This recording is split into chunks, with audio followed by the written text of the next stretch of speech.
लोग डिस्कशन करेंगे आज। What is PCR? First of all हमारे सामने ये क्वेश्चन राइज होता है कि what is PCR? PCR is a polymerase chain reaction. ठीक है, इसमें जो पीसीआर रिएक्शन होता है वो होता है हमारा थर्मोसाइक्लर में। थर्मोसाइक्लर जो होती है वो एक मशीन होती है जिसके अंदर हमारा पॉलीमरेज चेन रिएक्शन, हम लोग रिएक्शन ये करवाते हैं। ठीक है, इस रिएक्शन में जैसे नाम से ही क्लियर है, पॉलीमरेज चेन रिएक्शन। इसमें क्या होता है, पॉलीमर्स बनते हैं। इसमें हम लोग डीएनए डीएनए आप लोग ने सब जानते होंगे, डीएनए जो हम लोग लेते हैं उसी की मल्टीपल कॉपीज हम लोग जो है जनरेट करते हैं। देखिए मैं अभी आप लोग को दिखाती हूँ, एक वेट करिएगा। ये आप लोग को दिख रही है थर्मल साइक्लर की पिक्चर, ये है थर्मल साइक्लर। इसी में हम लोग पॉलीमरेज चेन रिएक्शन करवाते हैं। Polymerase chain reaction is a process and thermal cycler is a instrument जिसके अंदर ये रिएक्शन होती है। यहाँ पे क्या है, ये आप लोग को वेल्स दिख रहे होंगे। यहाँ पे हम लोग जो ट्यूब्स होती है, माइक्रो ट्यूब्स जो होती है, पीसीआर ट्यूब्स जो होती हैं, उनको इंसर्ट करते हैं और ये लिड होती है उसको फिर ऊपर से कवर कर देते हैं। ये प्रोसेस, ये पीसीआर का रिएक्शन जो पीसीआर होता है ये हम लोग थर्मल साइक्लर में करते हैं। ठीक है, ये जो बटन्स आप लोग को यहाँ पे दिख रहे हैं इसके थ्रू हम लोग पूरा प्रोग्राम सेट करते हैं। वो अभी मैं बताऊंगी स्टेप वाइज स्टेप इसमें कौन कौन से जो है साइकिल्स चलती हैं। अभी आप ये समझिए मेन यूज जो हमारा थर्मल साइक्लर का होता है that is to perform the polymerase chain reaction and the polymerase chain reaction is the generation of millions of copies of DNA, nucleic acids. DNA is a nucleic acid. What is DNA? ये देखिए, this is the DNA, deoxyribonucleic acid. ये DNA है हमारा। ठीक है, ये DNA है और इसमें पीसीआर रिएक्शन में हम लोग क्या करते हैं, इस डीएनए को सबसे पहले सिंगल स्ट्रैंडेड करते हैं। ये देखिए अलग अलग जो डबल स्ट्रैंडेड डीएनए जनरली क्या होता है, डबल स्ट्रैंडेड होता है। इस स्लाइड को आप लोग देखिए तो शायद ज्यादा क्लियर हो पाएगा। डीएनए क्या होता है, जनरली डबल स्ट्रैंडेड होता है। ठीक है, इसमें क्या होता है, जो हमारी पीसीआर रिएक्शंस हम लोग करते हैं उसमें सबसे पहला जो इनिशियल स्टेप होता है वो होता है डीनेचुरेशन का। फर्स्ट स्टेप जो होता है, उस डीनेचुरेशन में क्या होता है, डीनेचुरेशन में जो आपका डबल हेलिकल डीएनए स्ट्रैंड होता है उसका सेपरेशन होता है। देखिए इसमें कैसे हो रहा है, ये डबल हेलिकल डीएनए मॉलिक्यूल है। ठीक है, इसका हम सेपरेशन हो रहा है। और ये डीएनए हमें कहां से मिला है, डीएनए हमें उस ऑब्जेक्ट से मिला है जिसपे हम वर्क कर रहे हैं, जिसपे हमें काम करना है, जिससे हमें डीएनए आइसोलेट करना है। वो टिश्यू हो सकता है, ब्लड हो सकता है, प्लांट सैंपल हो सकता है और एनिमल सैंपल हो सकता है। कहीं से भी सबसे पहले हम लोग पीसीआर करने के लिए सबसे पहले डीएनए आइसोलेट करते हैं। डीएनए मैंने जैसे कि बताया आपको डबल हेलिकल स्ट्रक्चर होता है, ये इस तरह का ये डबल हेलिकल स्ट्रक्चर है। इसका जो ओरिएंटेशन होता है, एक स्ट्रैंड जो होता है वो 5 प्राइम, ये 3 प्राइम इसका एंड होता है। दूसरा एक जो फर्स्ट स्ट्रैंड है अगर वो 5 प्राइम है तो उसका अपोजिट स्ट्रैंड 3 प्राइम होगा। ठीक है, ये देखिए जैसे यहाँ पे है इस वाले में जिसे दिखाया गया 5 prime, 3 prime, 3 prime and 5 prime. दूसरी चीज, इसका पूरा डिटेल स्ट्रक्चर आप लोग बाद में जब आपका वो होगा ना कि जब पढ़ने का उसमें सिलेबस में होगा तब आप लोग देखिएगा। अभी आपको यहाँ पे समझनी है पीसीआर की मैकेनिज्म, इसलिए मैं डीएनए के स्ट्रक्चर पे नहीं फोकस कर रही हूँ, नहीं ज्यादा डिटेल में जा रही हूँ। मेन आप बस ये समझिए हमारा पीसीआर प्रोसेस समझने के लिए कि डीएनए जो होता है वो डबल हेलिकल स्ट्रक्चर होता है। ठीक, अब क्या होता है, डीएनए पे हमेशा याद रखिएगा नेगेटिव चार्ज होता है। नेगेटिव चार्ज क्यों होता है, ये आगे जो मैं इलेक्ट्रोफोरेसिस बताऊंगी उसमें आपको काम आएगा कि नेगेटिव चार्ज कैसे रोल प्ले करता है डीएनए का। नेगेटिव चार्ज डीएनए पे क्यों होता है, क्योंकि डीएनए के स्ट्रक्चर में फॉस्फेट जो है बॉन्ड्स होते हैं। फॉस्फेट बॉन्ड्स के वजह से डीएनए के पूरे स्ट्रक्चर में जो डबल हेलिकल स्ट्रक्चर है इसमें नेगेटिव चार्ज होता है। ठीक है, अब नेक्स्ट हम लोग आ जाते हैं कि पीसीआर रिएक्शन में क्या क्या स्टेप्स आते हैं। मैंने बताया सबसे पहले जो पीसीआर का प्रोसेस स्टार्ट होता है, हमने क्या लिया, जहां से जिस सैंपल से हमें डीएनए आइसोलेट करना है हमने आइसोलेट किया। अब हमें इसकी उस पर्टिकुलर जो हमारे पास जो डीएनए का सीक्वेंस है उसकी किसी एक फ्रेगमेंट की, जैसे यहाँ पे जो आपका ये लाइट ग्रीन पोर्शन जो दिख रहा है, सपोज करिए इस यहाँ पे क्या होता है, सीक्वेंसेस होते हैं डीएनए के, पूरे सीक्वेंसेस होते हैं, न्यूक्लियोटाइड्स के सीक्वेंसेस होते हैं डीएनए में। सपोज इस जो लाइट ग्रीन पोर्शन दिख रहा है, इस पोर्शन का और इस पोर्शन के हमें मल्टीपल कॉपीज जनरेट करने हैं। इस मतलब ये जो पोर्शन है और जो ये पोर्शन है, इसके बीच जितना भी डीएनए का सीक्वेंस है, इसकी हमें मल्टीपल कॉपीज जनरेट करनी है। तो उसके लिए हम कैसे जनरेट करते हैं, यही मल्टीपल कॉपीज एक तो पीसीआर में जनरेट होती है। अब जनरेट कैसे करते हैं, इसके लिए हमें जो जो रिक्वायरमेंट्स हमारी होती हैं वो देखिए, इसमें हम लोग प्राइमर यूज करते हैं। प्राइमर क्या होता है, प्राइमर होता है वो सीक्वेंस, प्राइमर होता है वो सीक्वेंस जिसके बीच का डीएनए सीक्वेंसेस हमको मल्टीपल कॉपीज में जनरेट करना है। ठीक है, प्राइमर की डेफिनेशन अगर हम बोले तो primers are short nucleotide sequences. ये शॉर्ट प्राइमर देखिए, ये शॉर्ट न्यूक्लियोटाइड सीक्वेंस होते हैं जिनका जो सीक्वेंस होता है वो इन डीएनए का जो पोर्शन हमें पॉलीमर करना है, जिनका हमें पॉलीमर बनाना है, उसके कॉम्प्लीमेंट्री होते हैं। डीएनए के स्ट्रक्चर में क्या होता है, इस स्ट्रैंड में जो भी सीक्वेंसेस होंगे न्यूक्लियोटाइड्स के, उसके अपोजिट सीक्वेंसेस इस स्ट्रैंड में होंगे। ठीक है, अब प्राइमर हमें चाहिए रहता है, फर्स्ट रिक्वायरमेंट हमारी प्राइमर की रहती है। प्राइमर क्या है, शॉर्ट ओलिगो न्यूक्लियोटाइड सीक्वेंसेस। ठीक है, अब ये जो शॉर्ट न्यूक्लियोटाइड सीक्वेंसेस होते हैं, जब हम लोग पीसीआर रिएक्शन बनाते हैं उसमें हम लोग क्या करते हैं, पहले तो डीएनए सैंपल डाला जहां से भी हमने आइसोलेट किया है, फिर उसमें हम प्राइमर डालते हैं। हमें इस प्राइमर के सीक्वेंसेस जो होते हैं, न्यूक्लियोटाइड सीक्वेंसेस जो होते हैं, वो हमें नोन रहते हैं कि इसमें यहाँ पे जो है थाइमीन है, यहाँ पे जो है ग्वानिन है, ये साइटोसिन है। ठीक है, इस तरह से उसके सीक्वेंसेस प्राइमर के नोन होते हैं कि हमें इस सीक्वेंस का प्राइमर हमें बनाना है। तो प्राइमर भी हम लोग डिजाइन करते हैं और प्राइमर भी लैब्स में बनते हैं, लेकिन वो लैब्स जो होती हैं हाईली सेंसिटिव और बहुत ही ज्यादा एडवांस लैब्स होती हैं। तो जनरली हम लोग प्राइमर अपने जो लिटरेचर रहता है उससे देखते हैं कि किस सिस्टम पे हम लोग काम कर रहे हैं, उसके बेसिस पे हम लोग प्राइमर जो है ऑर्डर करके बाहर से ही परचेज कर लेते हैं। तो प्राइमर्स क्या हो गए, primers are short nucleotide sequences जो आपको रिकॉग्निशन साइट को आइडेंटिफाई करने में हेल्प करते हैं कि इसके बीच का सीक्वेंस हमको मल्टीपल कॉपीज में चाहिए। ठीक है, दूसरा क्या है, अब मल्टीपल कॉपीज बनानी है हमको, लेकिन ये कैसे बनेंगी। अब इसके लिए हमारे पास इस पॉलीमरेज चेन रिएक्शन में हम लोग एंजाइम डालते हैं। वो एंजाइम कौन सा होता है, वो होता है DNA polymerase enzyme. DNA polymerase enzyme क्या होता है, ये डीएनए जो न्यूक्लियोटाइड्स हम लोग डालते हैं, डीएनए किससे मिलकर बना है, न्यूक्लियोटाइड से मिलकर बना है।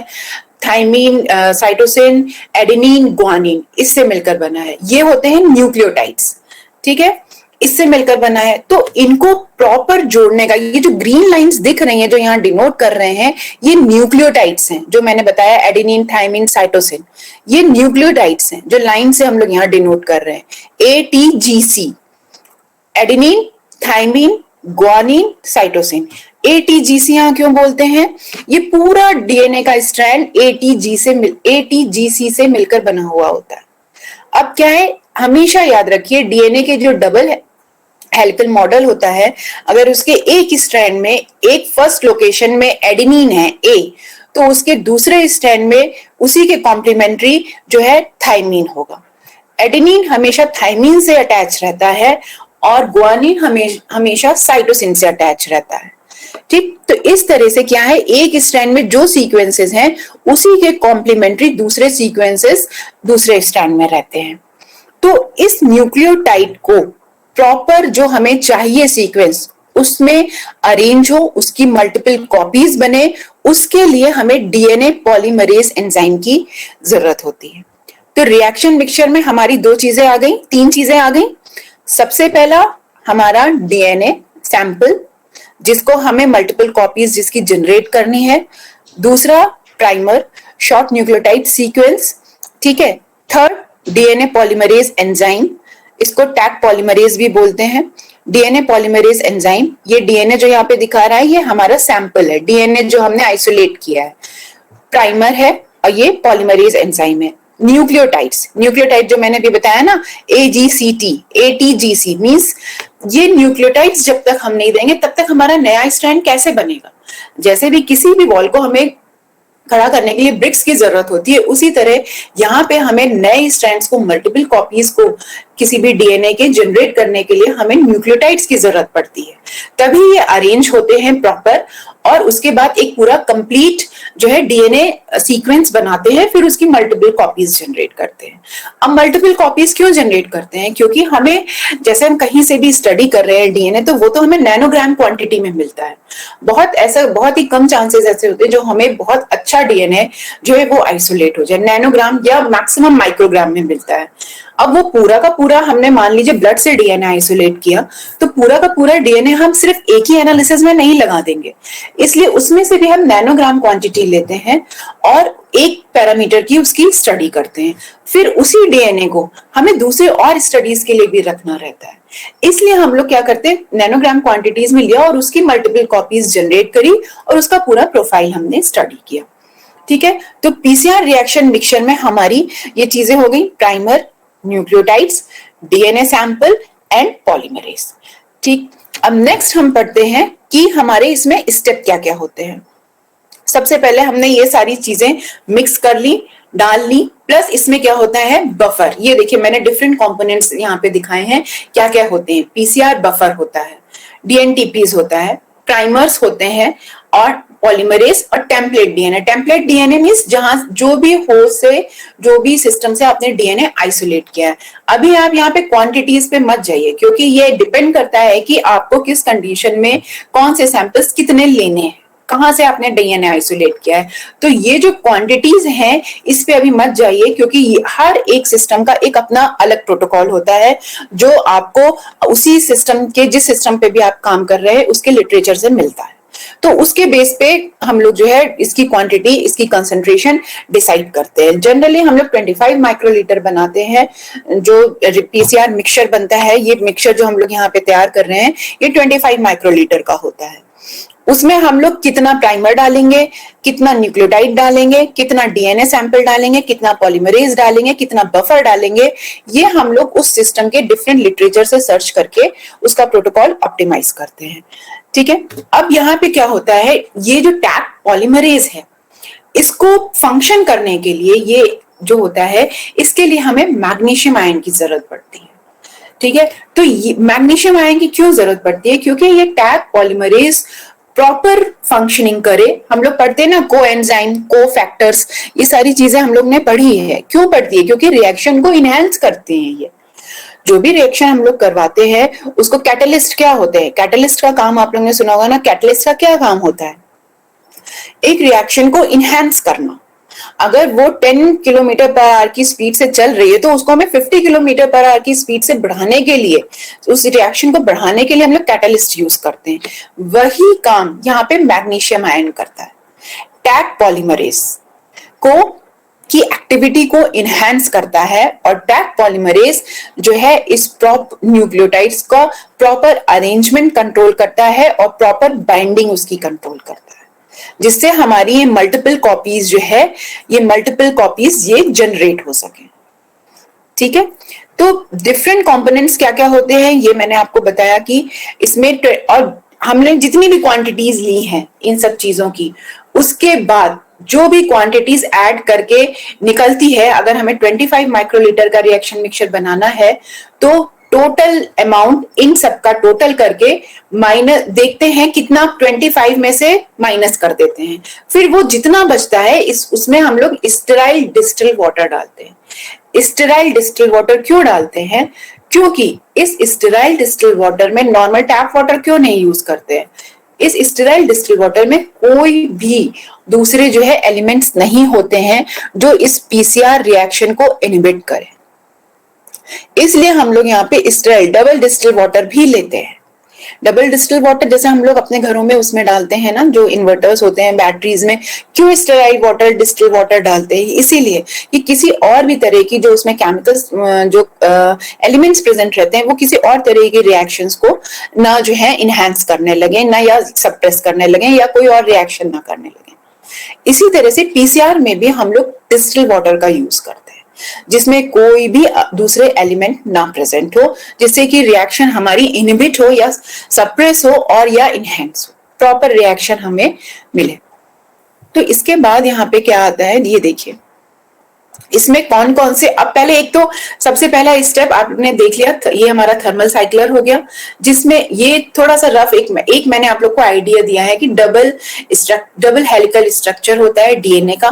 क्यों? क्योंकि हम ये पॉलीमरेज चेन रिएक्शन जो करते हैं वो डीएनए सैंपल्स लेके ही करते हैं, इसलिए हमने आपको एक ये रफ आइडिया दिया कि ये डीएनए का स्ट्रक्चर, ये यहाँ पे दिख रहा है ना, ए टी जी सी जी, ये जी सी, तो हमेशा यही सीक्वेंस रहता है। ए के साथ हमेशा अपोजिट स्ट्रैंड पे टी होगा, और अगर इस स्ट्रैंड पे फर्स्ट स्ट्रैंड में टी है तो अपोजिट स्ट्रैंड में ए होगा। उसी का कॉम्प्लीमेंट्री, ये कॉम्प्लीमेंट्री बेस पेयर्स बोलते हैं हम लोग इसको, मॉलिक्यूलर बायोलॉजी की लैंग्वेज में इसको हम लोग कॉम्प्लीमेंट्री बेस पेयर्स बोलते हैं।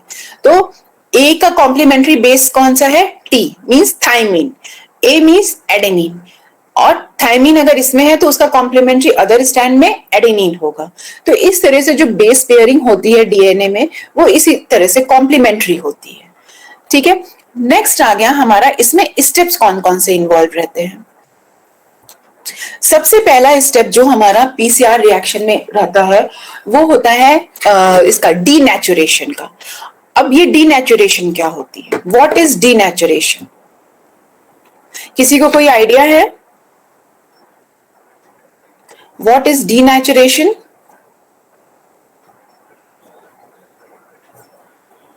नहीं है कोई आइडिया? अच्छा, तो डीनेचुरेशन जो होता है वो होता है हमारा जो डबल स्टैंडर्ड डीएनए है, जो हमने बताया है आपको, जो डबल स्टैंडर्ड डीएनए है उसके जो दोनों स्ट्रैंड्स हैं उसको सेपरेट करना। अब वो सेपरेट कैसे होंगे? क्यों? क्योंकि यहाँ तो ये आपस में जुड़े हुए हैं, आपस में जो डिफरेंट न्यूक्लियोटाइड सीक्वेंसेस हैं वो आपस में अटैच है। कैसे अटैच है? ये जो न्यूक्लियोटाइड सीक्वेंसेस मैंने आप लोग को यहाँ पे दिखाया था, ये ए टी टी ए, ये कैसे जुड़े हैं आपस में? ये हाइड्रोजन बॉन्डिंग के थ्रू जुड़े रहते हैं। ठीक, तो डीनेचुरेशन स्टेप में हमें क्या करना है, इन दोनों के बीच के जो बॉन्ड्स हैं, हाइड्रोजन बॉन्ड्स हैं, उनको हमें सेपरेट करना है। ठीक है, अब इनको जो सेपरेशन होता है, separation of both the strands of DNA, that is denaturation. ठीक है, तो इसमें देखिए फर्स्ट क्या हो रहा है, डीनेचुरेशन। हम लोग दोनों स्ट्रैंड्स को डीनेचर कर रहे हैं। और डीनेचुरेशन कैसे होता है, हम लोग जो है इसको हायर टेम्परेचर पे रिएक्शन करवाते हैं। जो ये रिएक्शन मिक्सचर हमने प्रिपेयर किया है वो इस मशीन में हम पहले रखेंगे। यहाँ पे जो इसके स्लॉट्स बने हुए हैं, पीसीआर ट्यूब्स आती हैं प्लास्टिक की, वो भी ऑटोक्लेवेबल होती है, उनको भी हम पहले ऑटोक्लेव करते हैं फिर इसमें यूज करते हैं। और हमेशा याद रखिए पीसीआर रिएक्शन बहुत ही सेंसिटिव रिएक्शन होती है, इसमें कहीं से भी कोई भी कंटेमिनेशन आ गया तो इसमें पॉलीमरेज चेन रिएक्शन नहीं होती है। आपके जो डीएनए आप एम्पलीफाई करना चाह रहे हैं, मल्टीपल कॉपीज जनरेट करना चाह रहे हैं, वो मल्टीपल कॉपीज आपको नहीं मिलेंगी। इसलिए ये रिएक्शन बहुत सेंसिटिव होती हैं और बहुत कॉस्टली होती हैं, जिसकी बात मैंने आपको फर्स्ट लेक्चर में बोली थी। ये एक reaction 25 microlitre, can you imagine, 25 microlitre reaction जो होती है वो 6 to 7,000 कॉस्ट करती है पर ट्यूब पर रिएक्शन। तो इसको जब भी करते हैं ये बहुत सेंसिटिव होती है, इसलिए इसको बहुत केयरफुली करते हैं। तो जो हमारी ये ट्यूब थी, इसका रिएक्शन मिक्सचर बन गया और हमने इसमें डाल दिए। जितने भी हमारे सैंपल्स हैं, 6 हैं, 10 हैं, इसमें अलग अलग स्लॉट्स आते हैं। 25 वाला आता है, 30 वाला आता है, 50 वाला आता है, 100 वाला आता है। तो ये डिपेंड करता है कितने साइज की मशीन है। इसमें हमने लगा दिया, ये लिड हमने कवर कर दी। उसके बाद क्या करते हैं, जब हम प्रोग्राम करते हैं तो हमें सबसे पहला हमारे स्टेप डीनेचुरेशन का है। डीनेचुरेशन हमेशा हायर टेम्परेचर पर, हायर टेम्परेचर मींस 90, 95, 92 इस टेम्परेचर पर होता है। तो जब हम ये टेम्परेचर देते हैं, हाइड्रोजन बॉन्डिंग जो होती है वीक होती है और ये बैंड्स जो डबल स्ट्रैंड्स हैं ये सेपरेट हो जाते हैं। ठीक है, तो ये हमारा हो गया डीनेचुरेशन का स्टेप। अब डीनेचुरेशन हो गया, सेपरेशन हो गया, तब काम शुरू होता है किसका? प्राइमर का। फिर नेक्स्ट स्टेप आता है क्या? जो है एनीलिंग ऑफ प्राइमर्स। यहाँ पे क्या होता है, जो प्राइमर्स होते हैं जब सेपरेट हो गए तो जो प्राइमर्स हमारे फ्रीली सॉल्यूशन में घूम रहे हैं वो जो है तुरंत ही जो अपने कॉम्प्लीमेंट्री बेसेस होते हैं, कॉम्प्लीमेंट्री बेसिस मींस जहां पे जो बेस सिंगल स्टैंडर्ड हो गया ना, अब जब ये सेपरेट होंगे तो क्या होगा, ये ए फ्री हो गया, ये टी फ्री हो गया, ये सी फ्री हो गया, ये जी फ्री हो गया। इसी तरह से सिमिलरली ये दूसरे स्ट्रैंड का भी ये न्यूक्लियोटाइड्स फ्री हो गए। तो जो भी सीक्वेंसेस हमारे प्राइमर के हैं जहां पे उनको कॉम्प्लीमेंट्री सिंगल स्ट्रैंड में वो सीक्वेंसेस मिलेंगे, वो जाके वहां पे अटैच हो जाएंगे, जुड़ जाएंगे, सेम उसी तरह से जिस तरह से जो है ये आपस में स्ट्रैंड्स जुड़े हुए थे। ठीक, अब क्या है, ये पूरा स्ट्रैंड तो अभी भी सेपरेट है ना, ये हमारा जो है जुड़ा नहीं है। अब यहाँ पे क्या स्टेप हुआ है, डीनेचुरेशन हुआ है एंड एनीलिंग ऑफ प्राइमर्स हुई है। अब नेक्स्ट स्टेप हमारा शुरू होता है फर्स्ट साइकिल का, रीनेचुरेशन का इसको बोलते हैं। डीनेचुरेशन किया, नेक्स्ट स्टेप एनीलिंग स्टेप आया। एनीलिंग स्टेप में क्या होता है, हम लोग टेम्परेचर को फिर कम कर देते हैं। अब ये टेम्परेचर जो है क्या होता है, इसकी रेंज आ जाती है 30 to 40, 45 तक। ये डिपेंड करता है कि आप किस सिस्टम पे काम कर रहे हैं और आपका क्या प्रोटोकॉल, आपको कैसे डिजाइन करना है। ये जो प्रोटोकॉल डिजाइन करते हैं इसका, डीनेचुरेशन का, एनीलिंग का, रीनेचुरेशन का, ये सब डिजाइन होते हैं आपके लिटरेचर सर्च पे, लिटरेचर प्रीवियस स्टडीज इस किस सिस्टम पे कैसी हुई है, पीसीआर रिएक्शंस क्या लोगों ने लिया है। क्योंकि आप जब भी पीसीआर रिएक्शन लगाएंगे आपको सबसे पहला स्टेप आपको जो है वो ऑप्टिमाइज करना पड़ेगा। ऐसे नहीं है कि आपने किसी भी पेपर में देखा, कहीं से भी देखा, जो भी रिएक्शन या कुछ भी नेट से अवेलेबल है वो देखा, आपने सेट कर लिया और वो हो जाएगा रिएक्शन। नहीं, हर सिस्टम का, हर डीएनए का अलग एनीलिंग टेम्परेचर होता है, अलग डीनेचुरेशन टेम्परेचर होता है, अलग जो है रीनेचुरेशन टेम्परेचर होता है। इसलिए ये प्रोटोकॉल जो डीनेचुरेशन का टेम्परेचर मैंने बताया 90, क्यों मैंने बोला कि 90 to 95 वेरी करता है, इसीलिए कि हर सिस्टम का ये अलग होता है।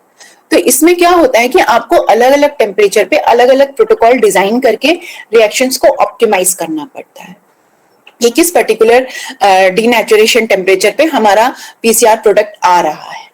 ठीक है, फिर नेक्स्ट हो गया ये अनीलिंग। अनीलिंग में हमारा क्या प्रोसेस होता है, अनीलिंग में जो प्राइमर्स होते हैं उनका कॉम्प्लीमेंट्री बेस पेयर से अटैचमेंट होता है। अब ये प्राइमर अटैच हो गए। अब ये प्राइमर का अटैचमेंट क्यों जरूरी है, इसलिए जरूरी है क्योंकि जो प्राइमर होते हैं, जो डीएनए न्यूक्लियोटाइड्स होते हैं, वो हमेशा प्राइमर का जो फ्री एंड होता है उसमें हाइड्रोक्सिल ग्रुप फ्री रहता है। OH ग्रुप, हाइड्रोक्सिल ग्रुप आप लोग जानते हैं, हाइड्रोक्सिल ग्रुप का किसी को कोई आइडिया है? Yes ma'am. OH ग्रुप जिसको हम लोग बोलते हैं ना, OH ग्रुप। तो न्यूक्लियर, वही मैं कह रही हूँ ना, मैं डीएनए के पूरा स्ट्रक्चर पे नहीं जा रही हूँ, लेकिन मैं आपको जहाँ पे छोटी छोटी चीजें बता देती हूँ कि ये न्यूक्लियोटाइड्स कहाँ अटैच होंगे। हमने यहाँ सप्लाई तो कर दिया न्यूक्लियोटाइड्स, अब डीएनए का पूरा स्ट्रैंड मल्टीपल कॉपीज बनने के लिए भी न्यूक्लियोटाइड्स की जरूरत है। ठीक, तो जो प्राइमर होता है या न्यूक्लियोटाइड्स जो होते हैं वो हमेशा किसी भी डीएनए का जो फ्री एंड, जहां पे OH हाइड्रोक्सिल ग्रुप फ्री रहता है, वहां पे जाके बॉन्डिंग करता है न्यूक्लियोटाइड जो अपना प्रीवियस जो न्यूक्लियोटाइड सीक्वेंस है वहां पे जाके, जैसे मान लीजिए ये प्राइमर है, इसका फ्री एंड ये है, ठीक है, ये प्राइमर यहाँ पे आके अटैच हो गया। अब क्या है, इसका फ्री एंड यहाँ पे मिल रहा है, ये वाला, तो यहाँ पे OH ग्रुप फ्री है, जो न्यूक्लियोटाइड आएगा वो आके इस OH ग्रुप पे जुड़ेगा, बॉन्डिंग बनाएगा, यहाँ पे बॉन्डिंग बनाएगा। फिर जो न्यूक्लियोटाइड यहाँ पे नेक्स्ट जुड़ गया है, सपोज T आके जुड़ गया, तो जो नेक्स्ट न्यूक्लियोटाइड आएगा वो T से जाके जुड़ेगा। तो एक फ्री एंड होना चाहिए जहां से ये प्रोसेस, मल्टीपल कॉपीज जनरेट करने का प्रोसेस स्टार्ट हो सके, फ्री एंड बॉन्डिंग बन सके। जैसे हम लोग ब्रिक जोड़ते हैं ना, तो एक ब्रिक लगाया उसके बाद हमें उसके ऊपर दूसरा ब्रिक लगाना है ना, तो इसी तरह इसके एनीलिंग में क्या होता है, इसमें भी यही होता है। एक न्यूक्लियोटाइड जुड़ा, फिर उसके बाद इस न्यूक्लियोटाइड ने दूसरे न्यूक्लियोटाइड के जुड़ने के लिए फ्री एंड प्रोवाइड किया, वहां से बॉन्डिंग हुई, फिर इसका जो ये न्यूक्लियोटाइड है यहाँ पे इसने दूसरा फ्री एंड प्रोवाइड किया, फिर नेक्स्ट न्यूक्लियोटाइड इसके आगे जाके जुड़ेगा, ये फ्री एंड प्रोवाइड करेगा। तो इस तरह से एक चेन बनके ये देखिए पूरा नया जो है डीएनए का स्ट्रैंड सिंथेसाइज हो जाता है। डीनेचुरेशन, एनीलिंग प्रोसेस हुआ, एनीलिंग में प्राइमर का जो है ज्वाइनिंग हुई, ये अपनी कॉम्प्लीमेंट्री बेस पेयर से इन्होंने अपनी ज्वाइनिंग करी, ठीक है, फिर ये धीरे धीरे सिंथेसाइज करता है, पूरा एक कंप्लीट डीएनए स्ट्रैंड बनाता है। अभी यहाँ पे क्या था, सेपरेट हो गया था, ये सिंगल स्ट्रैंड था, ये सिंगल स्ट्रैंड था, अब यहाँ पे आप देख रहे हैं कि ये पूरा कंप्लीट जो है एक डबल स्ट्रैंडेड पूरा एक नई कॉपी बन गई, ठीक है, ये पूरी एक नई कॉपी बन गई है। और ये जो दूसरा स्ट्रैंड था इसका ये प्राइमर है, इसने भी इस तरह से फ्री 3OH ग्रुप दिया और यहाँ पे एक ये दूसरी कॉपी बन गई। और साथ साथ ये जो आपको ये दिख रहा है ये क्या है, ये डीएनए पॉलीमरेज एंजाइम है। डीएनए पॉलीमरेज एंजाइम है जो साथ ही साथ मूव करता रहता है और न्यूक्लियोटाइड सीक्वेंसेस को कॉम्प्लीमेंट्री बेस पेयरिंग के थ्रू अटैच करता रहता है। तो ये अभी क्या हुआ, फर्स्ट स्टेप में हमारे ये एक सीक्वेंस बना, एक सीक्वेंस ये बन गया, ठीक है। अब हमें क्या करना है, नेक्स्ट हमारा जो स्टेप इसमें आता है, अब इसी की हमें मल्टीपल कॉपीज जनरेट करनी है। तो हम लोग कैसे करते हैं, हम लोग क्या करते हैं, हमने सबसे पहले जो प्रोटोकॉल इसका डिजाइन करते हैं उसमें हम डालते हैं कि हमें डीनेचुरेशन चाहिए, वो इतने टेम्परेचर पे चाहिए, ठीक है। फिर ये वाली जो साइकिल होती है डीनेचुरेशन, वो सिंगल स्टेप साइकिल होती है। उसके बाद की जो साइकिल्स ये होती हैं, ये जो होती हैं ये मल्टीपल कॉपीज में हम लोग कराते हैं, क्योंकि इस स्टेप में हमारा जो होता है मल्टीपल कॉपीज देखिए जनरेट हो रही है। इसको हम लोग दे देते हैं कि ये जो अनीलिंग ऑफ प्राइमर हो गया, रीनेचुरेशन हो गया, अनीलिंग 30 साइकिल 30 टाइम्स मल्टीप्लाई हो, 40 टाइम्स मल्टीप्लाई हो, 45 टाइम्स मल्टीप्लाई हो, इस तरह से उसके उस मशीन में उसको जब प्रोग्राम रन कराते हैं ना, तो उसमें हम ये ऑप्शन दे देते हैं, पूछते हैं उसमें कितने नंबर ऑफ साइकिल्स होनी चाहिए, तो उसमें हम डाल देते हैं 20 नंबर्स। तो जो ये वाला स्टेप होगा, यहां से यहां तक वाला जो स्टेप है, first cycle, second cycle, third cycle, इसको हम लोग 25 टाइम्स कर देते हैं या 30 टाइम्स कर देते हैं। उससे क्या होता है, ये सारे स्टेप्स जब मल्टीपल कॉपीज में जब मल्टीपल टाइम्स होते हैं तो उतनी ही कॉपीज जो है वो डीएनए की जनरेट हो जाती हैं। नेक्स्ट में क्या होगा, ये तो आपकी फर्स्ट साइकिल हो गई जिससे एक डबल स्टैंडर्ड डीएनए से 2 डबल स्टैंडर्ड डीएनए जनरेट हुआ। अब इसी तरह से नेक्स्ट साइकिल में क्या होगा, सेकंड साइकिल जो हम बोल रहे हैं ना, ये फर्स्ट साइकिल, सेकंड साइकिल, इसी तरह की थर्ड साइकिल, इसी तरह से हम अगर 25 नंबर टाइम्स इसको हम रिवाइज कर दें, फिर से रिपीट कर दें, तो कितने DNA quantity, DNA strands generate हो जाएंगे। एक बार आप सोच के देखिए, फर्स्ट एक साइकिल से हमारे 2 हुए, 2 साइकिल से हमारे 4 हुए, इसी को हम 25 टाइम्स कर देंगे तो उतने ही टाइम्स हमारे स्ट्रैंड्स जनरेट होंगे, ठीक है। अब यहाँ पे क्या होगा, फिर से वही होगा, डीनेचुरेशन होगा, अनीलिंग होगी, रीनेचुरेशन होगा, फिर से वही सारी ये होगा, इसका सेपरेशन होगा, फिर से यहाँ पे प्राइमर अटैच होगा, फिर से ये सिंगल स्टैंडर्ड होगा और यहाँ पे क्या होगा, नया डीएनए का मॉलिक्यूल बन जाएगा। फिर से इस साइकिल ये रिपीट होगी और इस तरह से मिलियंस ऑफ कॉपीज, ये देखिए जो लिखा है ना 20 to 30 साइकिल्स, इसी तरह से हम लोग नंबर ऑफ साइकिल्स उसमें डाल देते हैं कि कितनी साइकिल्स हमें चाहिए, जितनी साइकिल्स चाहिए उतना ही जो है हमारा कॉपीज जो है वो प्रोड्यूस हो जाती है। अब ये कॉपीज क्यों प्रोड्यूस हमें करना पड़ता है, क्योंकि डीएनए जो होता है नेकेड आई से विजुलाइज नहीं होता है, इसको हमें विजुलाइज करना है, देखना है कि जो हमने डीएनए आइसोलेट किया है वो किस पैटर्न का है, कितने उसका मॉलिक्यूलर वेट है, किस तरह का उसका है, उसके आगे हम लोग उसमें क्या क्या सीक्वेंसेस हैं, इसलिए हम लोग ये मिलियंस ऑफ कॉपीज या मल्टीपल कॉपीज इसकी जनरेट करते हैं थ्रू पीसीआर मशीन, ठीक है। अब इस तरह से जब मल्टीपल कॉपीज हमारी जनरेट हो जाती हैं, फिर हमारा स्टेप आता है कूलिंग डाउन का स्टेप। उसको हम लोग क्या करते हैं, ये जो पीसीआर मशीन होती है इसमें हम लोग जो है इसको बंद रहने देते हैं, लास्ट में हम लोग यहाँ पे जो प्रोग्राम सेट करते हैं उसी में डालते हैं। 4 डिग्री सेंटीग्रेड पे ये मशीन कूल होती है धीरे धीरे, क्योंकि एकदम से हीट करेंगे तो क्या यहाँ पे ये सैंपल जब 94 डिग्री सेंटीग्रेड पे जब जा रहा है ये सैंपल, तो क्या होगा, वो सैंपल बॉयल होता है, वो बॉयल होता है और इसीलिए इतना इसका इसका जो लिड का टेम्परेचर होता है वो हमेशा कम होता है, जिससे वो उसको बॉइलिंग जो हो रही है उसको जो है उसकी हीट को न्यूट्रलाइज कर सके। फिर हम लोग इस पूरी मशीन का टेम्परेचर बहुत बढ़ जाता है, फिर लास्ट का जो प्रोसेस होता है 4 डिग्री सेंटीग्रेड पे हम लोग इसको होल्ड करके छोड़ देते हैं। होल्ड करके 5 मिनट के लिए, 7 मिनट के लिए, 10 मिनट के लिए छोड़ देते हैं। वो अपने आप ऑटोमेटिक मशीन जो होती है ये ऑफ हो जाती है। जब ये मशीन ऑफ हो जाती है तो पीसीआर ट्यूब्स को हम लोग यहाँ से, ये जो ट्यूब्स होती हैं इनको बाहर निकाल के, अगर हमें इसके आगे की स्टडी के लिए क्या करना रहता है, इसके आगे ये जो जेल अभी हम इलेक्ट्रोफोरेसिस डिस्कस करेंगे उस पे हम लोग देखते हैं कि हमारी ये मल्टीपल कॉपीज जो है वो जनरेट हुई है या नहीं हुई है। ठीक है, इस तरह से हम लोग इसको मल्टीपल कॉपीज जनरेट करते हैं और फिर जो है इसको जो है हम लोग चेक करते हैं कि हमारी मल्टीपल कॉपीज जो है जनरेट हुई हैं कि नहीं हुई हैं, और ये चेकिंग हम लोग करते हैं इलेक्ट्रोफोरेसिस के थ्रू। ठीक, अब ये आया, ये हमारा एक तो इसका ये क्या हुआ, हमने पता चल गया कौन कौन से इसके कंपोनेंट्स होते हैं, क्या क्या हमें जरूरत रहती है।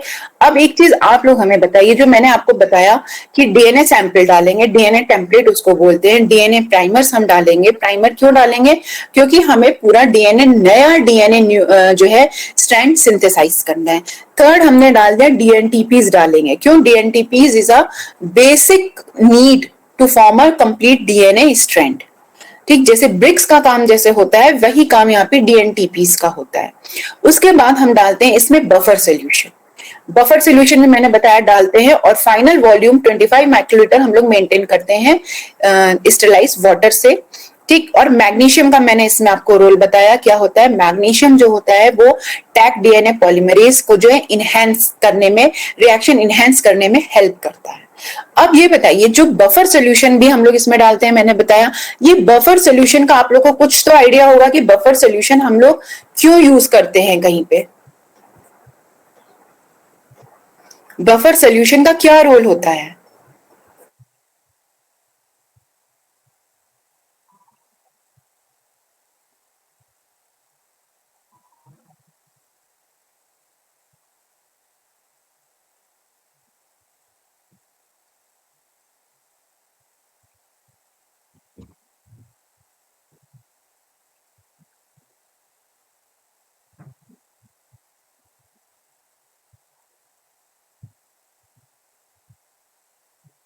का काम होता है कि पीएच जो है उसको मेंटेन करने का काम है किसी भी सोल्यूशन में। हाँ, हाँ जी, तो मान लीजिए हम कुछ भी एसिड या बेस ऐड कर रहे हैं तो उससे पीएच न्यूट्रलाइज रहे इसलिए। हाँ, इसमें क्या हो रहा है, क्योंकि हम डिफरेंट कंपोनेंट्स डाल रहे हैं, हीटिंग कर रहे हैं, तो जो हमारा रिएक्शन मिक्सचर है उसकी पीएच जो है मेंटेन रहे, इसलिए हम लोग बफर सोल्यूशन इसमें डालते हैं। यहाँ पे ये रोल होता है बफर सोल्यूशन का। ये जो डिफरेंट रोल्स में आप लोग को बता रही हूँ किसका क्या फंक्शन है, ये आप लोग थोड़ा सा माइंड में रखिएगा। ठीक है, अब इसके स्टेप्स मैंने बताया आपको। डीनेचुरेशन क्लियर हो गया सबको। हाइड्रोजन बॉन्डिंग ब्रेक करने के लिए, डबल स्टैंडर्ड जो डीएनए होता है उसको ब्रेक करने के लिए डीनेचुरेशन, अनीलिंग ऑफ प्राइमर्स। ठीक है, इसका टेम्परेचर रेंज अलग होता है, डिपेंड करेगा आप किस सिस्टम पे काम कर रहे हैं। उसके बाद आ गया फिर एक्सटेंशन। एक्सटेंशन जो होता है थर्ड स्टेप में आया। एक्सटेंशन मीन्स जो मैंने एडिशन ऑफ न्यूक्लियोटाइड्स बताया है, addition of nucleotides at the end of आपके जो प्राइमर आपने प्रोवाइड कराए हैं इसमें, जिससे कि एडिशन ऑफ न्यूक्लियोटाइड जो प्राइमर्स प्रोड्यूस कराए, मतलब जो पूरी चेन डीएनए की बन रही है, नई चेन जो बन रही है, वो होता है एक्सटेंशन। उसको हम लोग नेक्स्ट स्टेप में एक्सटेंशन बोलते हैं। ये हो गया। इसके बाद हमारा आता है ये प्रोसेस पूरा। फिर उसके बाद क्या होगा, वही इलोंगेशन आपका पूरा चलता जाएगा। पूरी नया डीएनए स्ट्रैंड, एक पुराना स्ट्रैंड है, एक नया स्ट्रैंड है, इस तरह से एक कॉपी बन गई। उसी तरह से दूसरा का नया स्ट्रैंड है और एक नया स्ट्रैंड है, दूसरा पुराना स्ट्रैंड है, ये दूसरी कॉपी बन गई। इस तरह से कितने नंबर ऑफ साइकिल्स आप बनाएंगे और आपके जो है ये मल्टीपल कॉपीज जनरेट हो जाएगी। जितने भी साइकिल डिपेंड करेगा आप किस सिस्टम पे काम कर रहे हैं। फाइनली मैंने बताया इसको हीट, जो फाइनल स्टेप होता है cool down step, reaction chamber को हम लोग कूल करते हैं एट 4 डिग्री सेंटीग्रेड टेम्परेचर पे। अब क्या करते हैं, सपोज आप किसी दूसरे एक्सपेरिमेंट में बिजी हैं, आप तुरंत के तुरंत जो है अपने पीसीआर रिएक्शंस को निकाल नहीं पा रहे हैं, तो आप क्या करेंगे, वही ये होल्डिंग का टाइम, आप इसको होल्ड कर दीजिए। इवन आप ओवरनाइट भी 4 डिग्री सेंटीग्रेड पे होल्ड कर सकते हैं, इसको होल्ड कर दीजिए, नहीं तो सैंपल्स निकालिए। क्यों? क्योंकि जो पीसीआर रिएक्शन हम लोग करवाते हैं, ये पूरी की पूरी पीसीआर रिएक्शन को बनाना, प्रिपेयर करना पूरा आइसिंग कंडीशन पे, कोल्ड कंडीशन पे होता है। आइस बॉक्स में हम लोग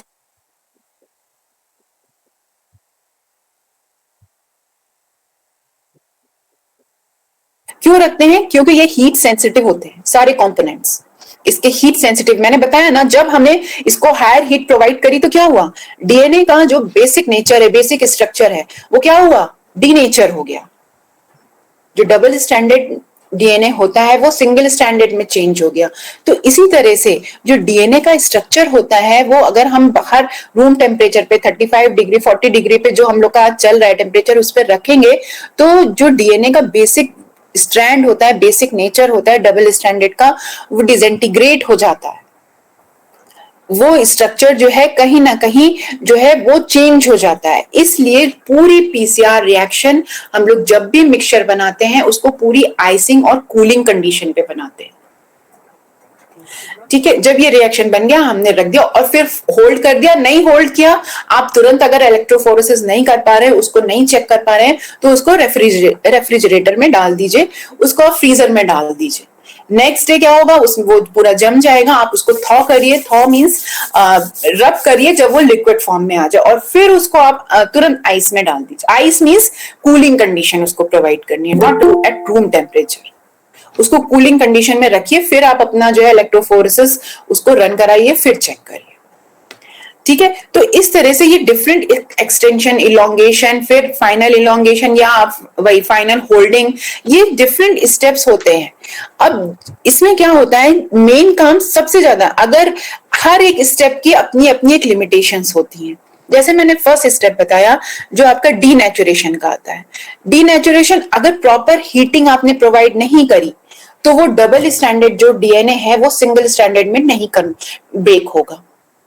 ठीक, ये एक इसकी लिमिटेशन हो गई। तो उसके लिए इतना तो एक ये अंडरस्टूड, जब आप पढ़ते हैं ना, तो ये चीजें क्लियर होती जाती हैं जब आप ऑप्टिमाइज कर रहे हैं अपने सिस्टम के लिए प्रोटोकॉल, कि नहीं 4 पेपर हमने पढ़ा, चारों में देखा किसी में 90 है, किसी में 91 है, किसी में 93 है, किसी में 95 है, तो उसके बेसिस में मेरे हमारे में एक स्पेकुलेशन आ गया कि नहीं, डीनेचुरेशन स्टेप जो है उसके लिए 90 to 95 डिग्री का रेंज होना चाहिए।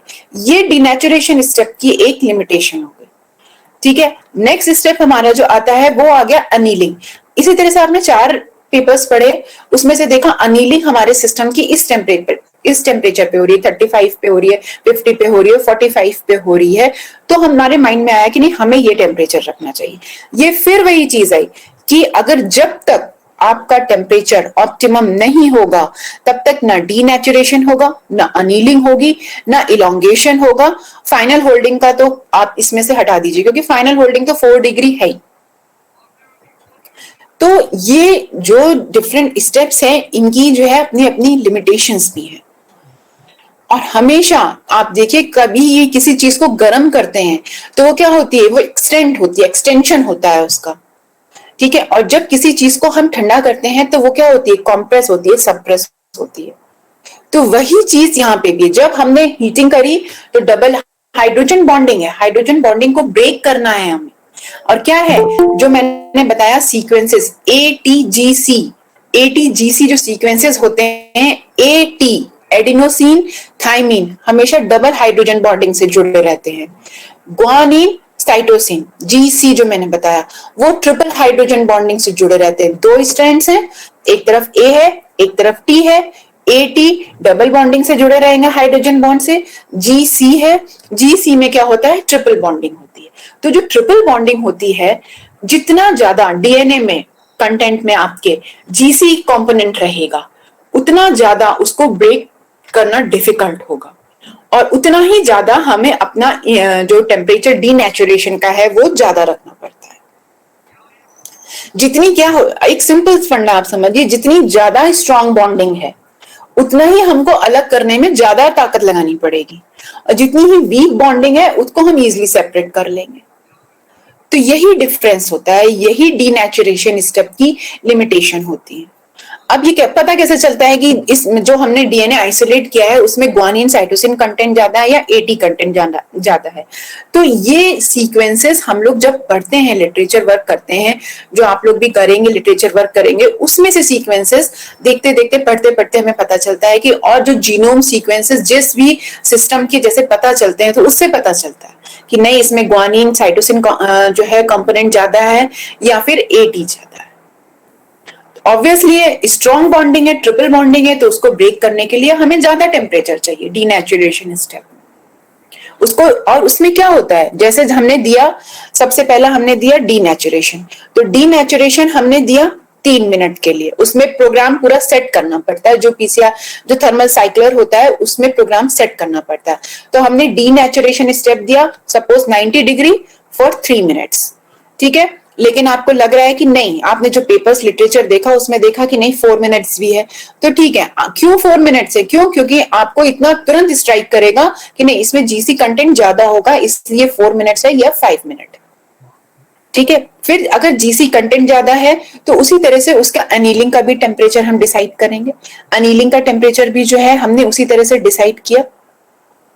उसके बाद जब अनीलिंग हो गई, जीसी कंटेंट ज्यादा है, तो हमें जीसी न्यूक्लियोटाइड जो हम प्रोवाइड करेंगे वो भी ज्यादा प्रोवाइड करेंगे, ठीक है। तो उसके लिए ट्रिपल बॉन्डिंग चाहिए। कैसे अटैच होगा? ट्रिपल बॉन्डिंग के थ्रू अटैच होगा, वो बॉन्डिंग चाहिए। तो उसके लिए भी हम उस हिसाब से हमने अनीलिंग के लिए दिया, अनीलिंग 45 डिग्री या 40 डिग्री 30 डिग्री फॉर 5 मिनट्स, ठीक है। ये नेक्स्ट स्टेप हो गया। फिर हमारा इलोंगेशन स्टेप, इलोंगेशन मीन्स पूरी जो चेन बनती है, अपोजिट जो भी स्ट्रैंड है वो कंप्लीट स्ट्रैंड बने, वो इलोंगेशन है। उसके लिए हमने टाइम दिया 5 मिनट्स, ठीक। फाइनल एक्सटेंशन मीन्स जो दोनों स्ट्रैंड्स पूरे बन जाएं, पूरा साइकिल वो एक कंप्लीट हो जाए, एक जो एक डीएनए मॉलिक्यूल था उसके 2 स्ट्रैंड थे, अब दोनों 2 स्ट्रैंड्स कंप्लीट 2 मॉलिक्यूल्स बन जाएं डीएनए के, वो पूरा एक, इसको फिर हमने दे दिया 4 मिनट दे दिया या 5 मिनट दे दिया।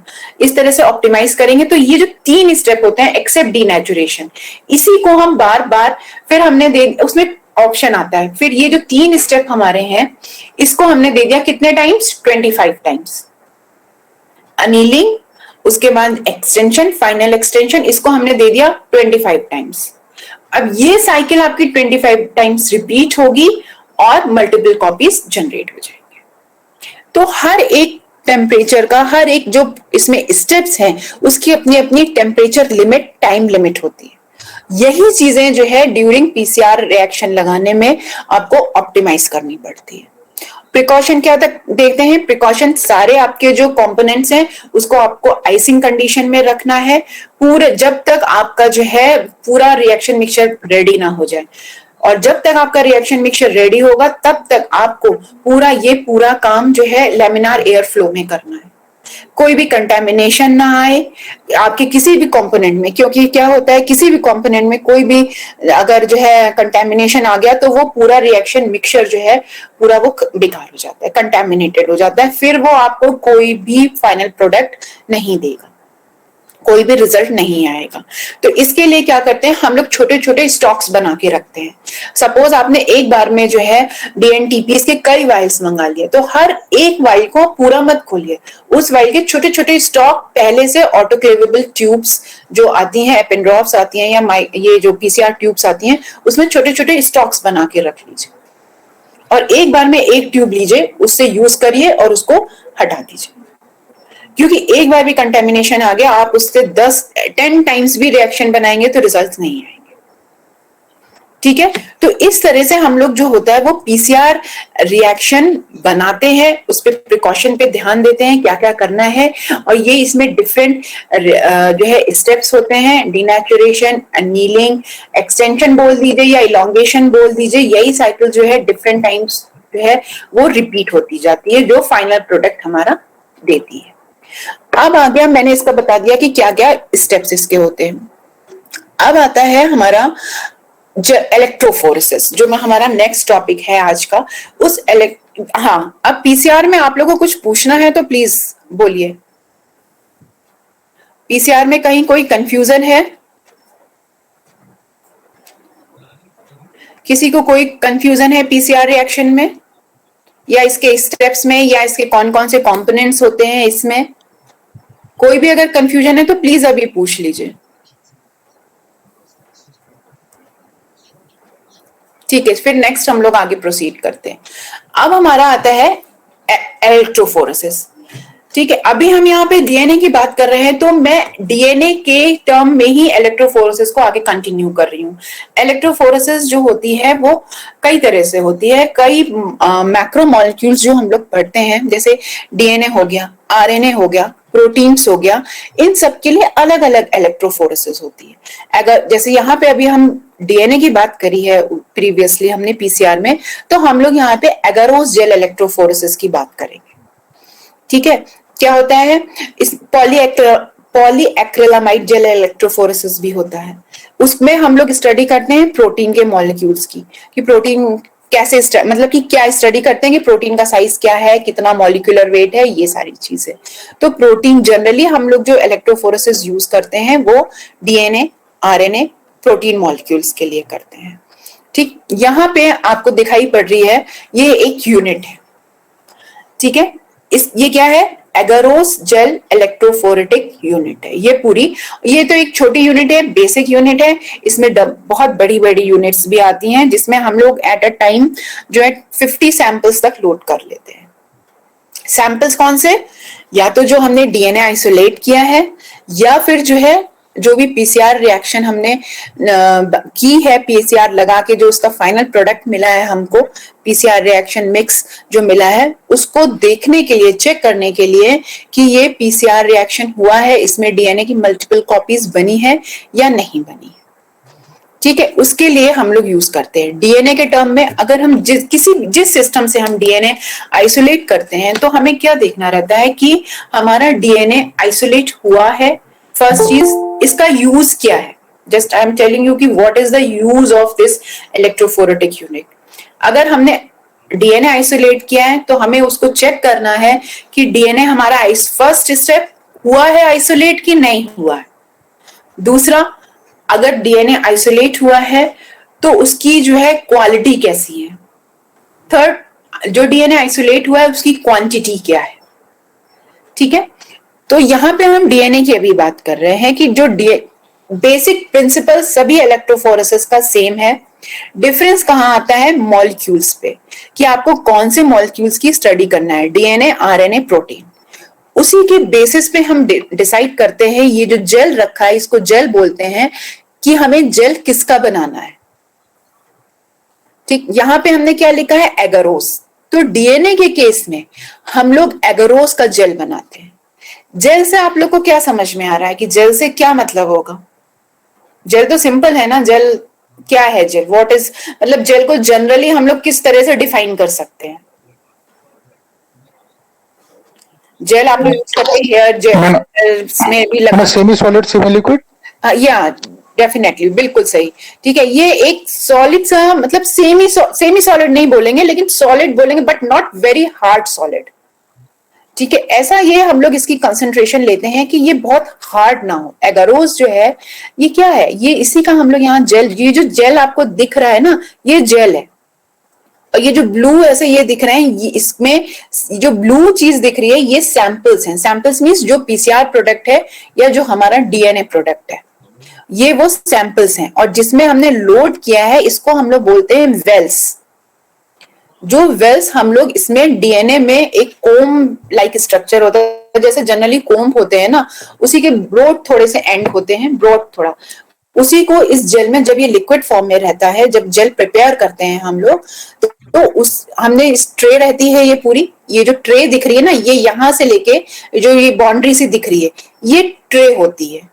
इसमें क्या करते हैं, दो साइड तो बाउंड्री होती है और एक साइड हम लोग जो है टेप लगा देते हैं। टेप से ये बाउंड्री जो है चारों तरफ हम लोग इसको सील कर लेते हैं कि जो जेल बनाया है इनिशियली वो लिक्विड फॉर्म में रहता है, फिर उस जेल को हम लोग इसमें पोर करते हैं, कास्ट करते हैं। जेल कास्टिंग ट्रे इसको बोलते हैं। ये होती है जेल कास्टिंग ट्रे, ये होती है इलेक्ट्रोफोरेटिक पूरी यूनिट, बफर यूनिट, और ये होती है पावर सप्लाई जहां से करंट आता है। ठीक है, तो ये 3 पार्ट हो गए इसके। और ये जो ब्लू वेल से आपको दिख रहे हैं, यहां पे हम लोग क्या करते हैं, कोम इनिशियली लगाते हैं जब ये जेल लिक्विड फॉर्म में होता है।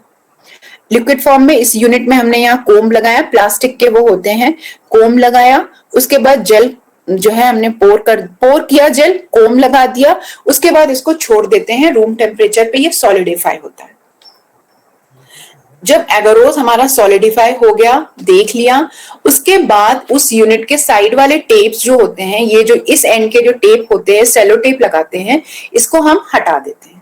क्यों हटा देते हैं, क्यों नहीं लगा रहने देते हैं, क्यों? क्योंकि हमारा करंट फ्लो होना है, यहाँ पे बफर यहाँ पे जो है रहना है, ऊपर यहाँ पे बफर फ्लो करता रहता है, जो ब्लू ब्लू दिख रहा है यहाँ पे बफर फ्लो करता रहता है। इसमें देखिए, इस पिक्चर में देखिए, ये यहाँ पे पूरा बफर फ्लो करता रहता है।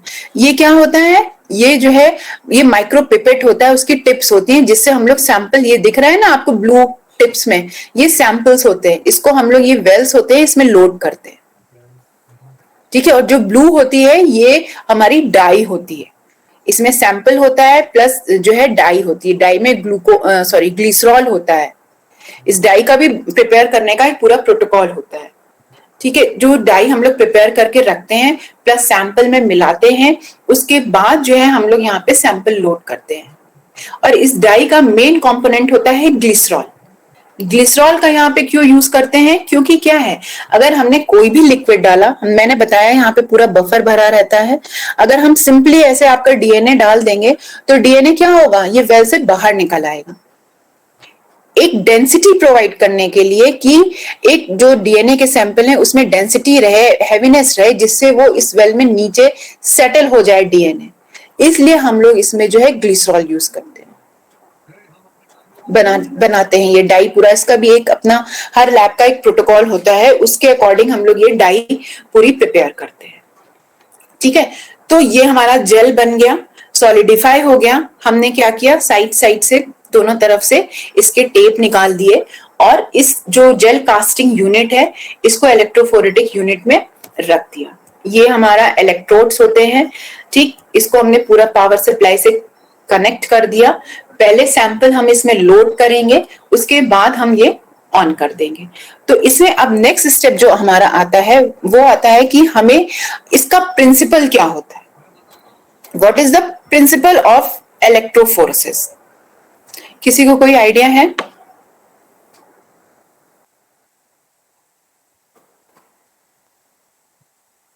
नहीं आइडिया है कोई कि क्या प्रिंसिपल होता है? इसमें हम क्या काम कर रहे हैं, इसमें हम देख रहे हैं कि हमारा डीएनए जो आइसोलेट हुआ है वो आइसोलेट हुआ है नहीं हुआ है, उसका मॉलिक्यूलर वेट साइज कितना है, उसकी क्वालिटी कितनी है, क्वांटिटी वीज जो मैंने बोला ना, क्वालिटी एंड क्वांटिटी, क्वांटिटी से हमारा वही है कि मॉलिक्यूलर वेट कितना है। तो जो डीएनए सैंपल हम लोग इसमें रन करने जा रहे हैं, एक सॉलिड मीडिया, एगारोस क्या है, एक सॉलिड मीडिया है, सॉलिड जेल है एक। ठीक है, तो इसको हमें फ्लो कराना है। Electrophoresis, electro means with the help of electricity, phoresis means इसको जो है पास करना, रन कराना या सेपरेट करना, with the means separation of DNA molecules या running of DNA fragments with the help of electricity। ठीक, जनरली हम लोग घर में क्या करते हैं, कपड़ा देखा एक तरफ से अगर गीला होता है तो वो पूरा पानी में डिप है तो वो पूरा गीला ऐसे होता चला जाता है, या पेपर कोई पानी में डिप करते हैं तो वो पूरा गीला होता चला जाता है। इसी तरह से हम इसको भी समझ सकते हैं कि अगर जेल है उसमें हमने एक तरफ सैंपल लोड किया है और वो रन हो रहा है, वो अपने आप यहाँ पे रन नहीं हो रहा है, लेकिन उसमें जब हम इलेक्ट्रिसिटी प्रोवाइड करा रहे हैं तो वो सेपरेशन हो रहा है, तो उसकी रनिंग हो रही है थ्रू द सॉलिड जेल। ठीक है, तो यहाँ पे प्रिंसिपल क्या है, the movement of the DNA fragment, ठीक है, या the separation of DNA fragment with the help of electricity, this is electrophoresis. ये क्लियर हो गया आप लोगों को? अब मैंने अभी इनिशियली आप लोग को बताया डीएनए पे कौन सा चार्ज होता है, डीएनए पे नेगेटिव चार्ज होता है। ठीक है, क्या चीज? नहीं नेगेटिव ना, हाँ बोल रही थी। नेगेटिव चार्ज होता है डीएनए पे। क्यों होता है? Due to the presence of phosphate bonding, phosphate bond, phosphate group, sorry, bonding, phosphodiester bonding होती है लेकिन फॉस्फेट ग्रुप होता है। फॉस्फेट प्रेजेंट रहता है, PO4, इसमें डबल माइनस होता है, PO4 इसकी वैलेंसी 2 माइनस होती है फॉस्फेट की, इसलिए पूरे डीएनए मॉलिक्यूल पे नेगेटिव चार्ज होता है। तो अब यहाँ पे थोड़ा सा आप लोग ये बताइए, जो नेगेटिव चार्ज कोई भी पार्टिकल है तो वो किधर की तरफ मूव करेगा? नेगेटिव चार्ज की तरफ मूव करेगा या पॉजिटिव चार्ज की तरफ मूव करेगा? Positive electrode. Positive. Positive, yes.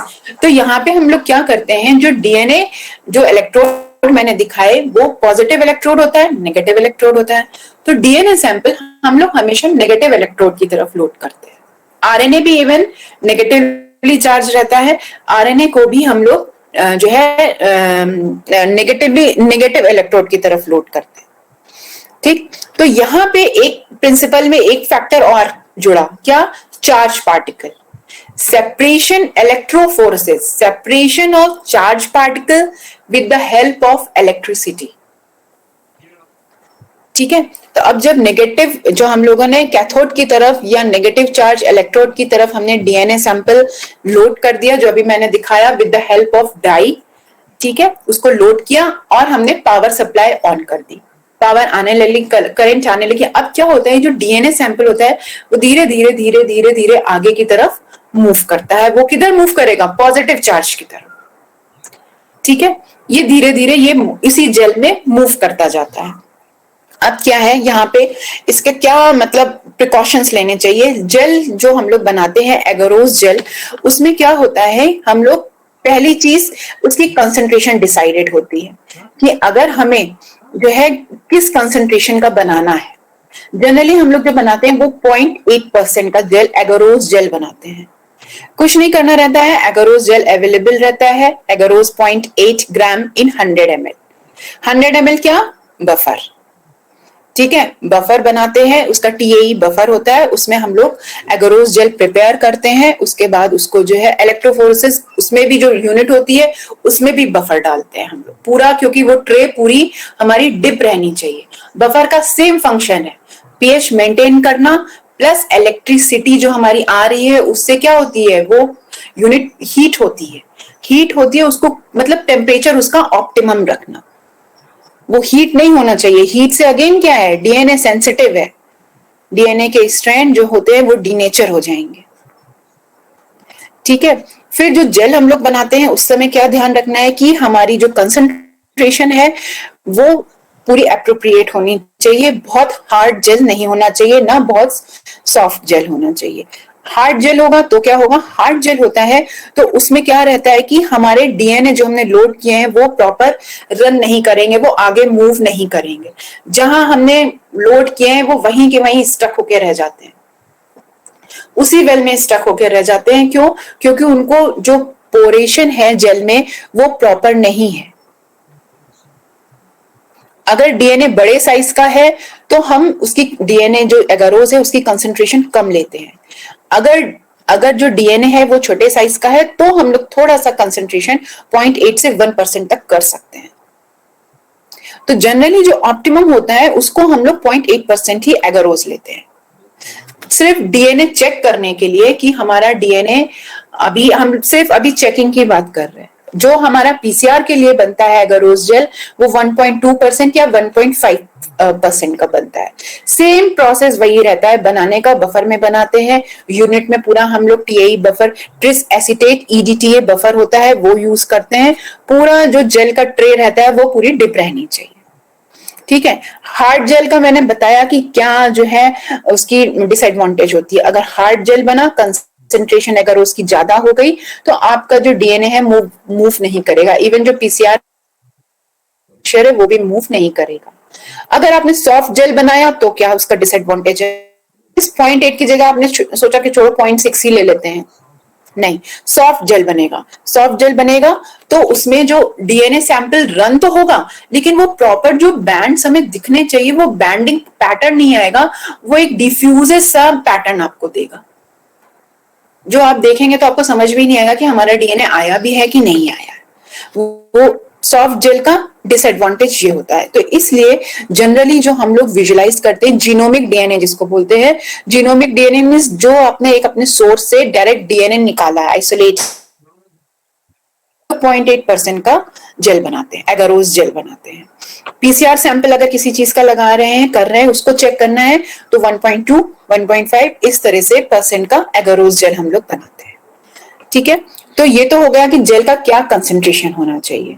अब जो जेल हम लोग बनाते हैं, एगारोज जेल जो हम बना रहे हैं, उस एगारोज जेल में हमें डीएनए रन कराना है।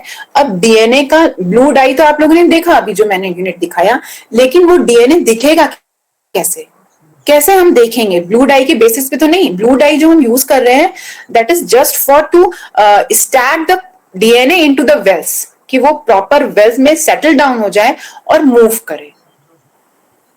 ठीक है, लेकिन उस डीएनए को हम कैसे विजुलाइज करेंगे, कैसे देखेंगे कि ये डीएनए हमारा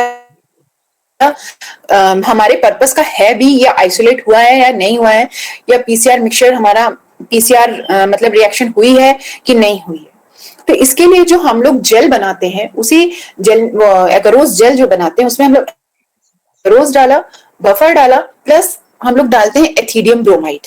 एथिडियम ब्रोमाइड क्या होता है? एथिडियम ब्रोमाइड जो होता है वो फ्लोरेसेंस प्रोवाइड करता है, डाई होती है, फ्लोरेसेंट डाई होती है, वो ऑरेंज रेडिश ऑरेंज कलर की होती है। जब आप उसको यूवी लाइट के अंदर ट्रे रख के, जो ट्रे मैंने दिखाई थी ना जिसमें जेल है, उस ट्रे को यूवी लाइट के अंदर रखते हैं तो वो डाई के थ्रू हमें डीएनए दिखता है।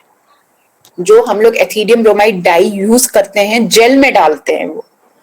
ठीक है, उस जो ये डाई होती है एथिडियम ब्रोमाइड, ये कार्सिनोजेनिक होती है, इसलिए इसको जब भी हम यूज करते हैं तो ग्लव्स पहन के यूज करते हैं। और ये ऑलरेडी वो प्रिपेयर भी आती है और लैब्स में भी इसका पाउडर आता है, हम प्रिपेयर करते हैं। वो कंसंट्रेशन वही कि आपको ये सब चीजें देखनी पड़ती हैं, ऑप्टिमाइज करनी पड़ती हैं कि कितनी कंसंट्रेशन का हमको ये एथिडियम ब्रोमाइड बना के रखना है। तो जस्ट एक ड्रॉप जो भी कंसंट्रेशन है उसका बहुत ज्यादा नहीं डालते हैं हम लोग एथिडियम ब्रोमाइड, नहीं तो वो पूरा जेल जो अभी आपको ट्रांसपेरेंट दिख रहा है वो रेडिश नहीं ऑरेंज टाइप का दिखने लगता है।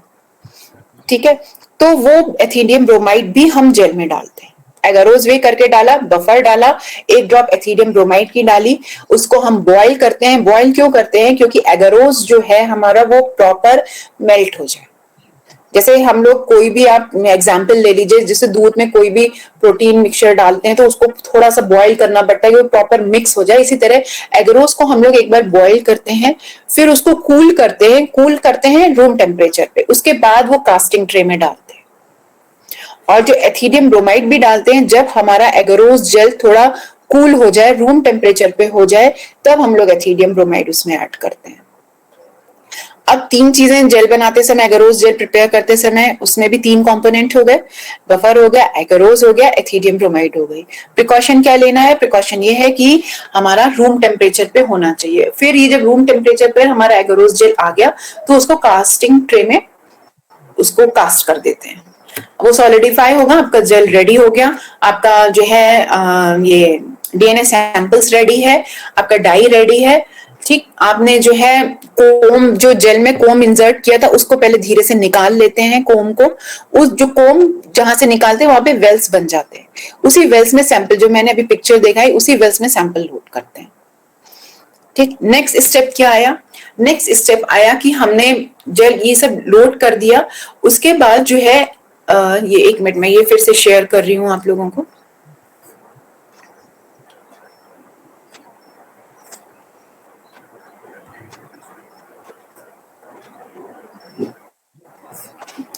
ये देखिए, ये लोडिंग हो गई। ठीक है, अब इसमें क्या होगा? ये फ्लोट, ये रन होगा पूरा जेल, पूरे जेल में ये डीएनए जो है धीरे धीरे धीरे करके जो है ये रन होता रहता है, रन होगा। बीच बीच में देखना पड़ता है कि ये जो छोटी ट्रे होती है, ये ऐसा ना हो कि देखेंगे तो पूरा सैंपल बाहर निकल जाएगा। तो जैसे ही देखिए मोर देन हाफ, जब ये जो आपके सैंपल्स रन हो जाएं, अभी तो ये तो आप तब देख रहे हैं जब ये हम यूवी अंडर यूवी लाइट देखेंगे, ये तब का है। लेकिन इनिशियली जो रन होता है ये सिर्फ ब्लू कलर का ही दिखता है, पूरे जेल में रन होता हुआ ये ब्लू कलर का दिखेगा। और मोर देन हाफ, ये छोटे छोटी यूनिट में मोर देन हाफ जब रन हो जाए तो आप इसको विजुलाइज करते हैं। ठीक, अब मैंने क्या बताया, एथिडियम ब्रोमाइड डाई होती है, डीएनए के विजुलाइजेशन में हेल्प करती है। इसको हमने क्या किया, इसको जो है जब हम ले गए, ये यहाँ पे क्या है, फर्स्ट रो में देखिए ये जो वेल्स दिख रहे हैं ना, ये वेल्स बनते हैं विद द हेल्प ऑफ कोम। हमें क्या यहाँ पे पर्पस हमारा क्या था, एक तो क्वालिटी चेक करना है, दूसरा क्वांटिटी कितनी आई है, क्वांटिटी मींस इसका मॉलिक्यूलर वेट कितना आया, कितने बेस पेयर का है, ठीक है। तीसरा हमें ये देखना है कि ये सही आया है, ये जो है डीनेचर तो नहीं हुआ है हमारा डीएनए, इसकी मतलब क्वालिटी वाइज ये कैसा है, इसका स्मेयर फॉर्म तो नहीं हो रहा है, ये सारी चीजें हमारा पर्पस अभी ये है। तो इसमें हम लोग कैसे देखते हैं, सबसे पहला तो ये जो बैंड्स दिख रहे हैं, ये आपको दिख रहे हैं ऑरेंज कलर के बैंड्स, ये आपको तब दिखते हैं with the help of ethidium bromide, जब हम ये पूरा जेल अपना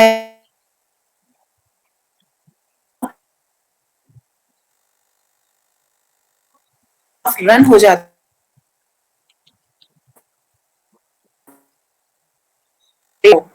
जेल को ले जाके रख लेते हैं, ठीक है। यूवी एल्यूमिनेटर जो है वो हमने देखा, उसको ऑन किया, सिर्फ इस जेल को रखते हैं और जेल को रखते समय में भी बहुत सेफ्टी के साथ रखते हैं, अदरवाइज ये जेल जो है कभी कभी टूट भी जाता है, टूट गया तो आपकी पूरी मेहनत गई। With the help of gloves रखते हैं, क्यों ग्लव्स क्यों यूज करते हैं, बिकॉज आपने यहाँ पे एथिडियम ब्रोमाइड डाई यूज करी है which is carcinogenic. Transilluminator पे हमने रख दिया, यूवी ट्रांस एल्यूमिनेटर पे हमने रखा, यूवी ऑन करी, जब हम यूवी ऑन करते हैं तब हमें इस तरह का पैटर्न दिखता है, ठीक है। ये ऑरेंज कलर का ये जो बैंड्स दिख रहे हैं, ये सारे बैंड्स डीएनए के होते हैं। अगर आप पीसीआर मिक्सचर भी कर रहे हैं, यहाँ ये देखिए ये क्या है, agarose gel electrophoresis for amplified, ये तो अलग एक सैंपल का है ना, तो इसके लिए मैंने ये दिखते हैं बैंड्स। अगर इस तरह के शार्प हैं तो आपका ये होता है कि नहीं, हम ये बैंड दिख रहा है, तो इसका मतलब हमारा डिवाइस सही है, आइसोलेट हुआ है। इसी चीज में इस वाले इसमें देखिए वेल्स दिख रहे हैं, दो बैंड्स। अगर आप जीनोमिक डीएनए विजुलाइज कर रहे हैं तो इसका कंक्लूजन ये है कि कहीं ना कहीं कोई कंटामिनेशन आया है।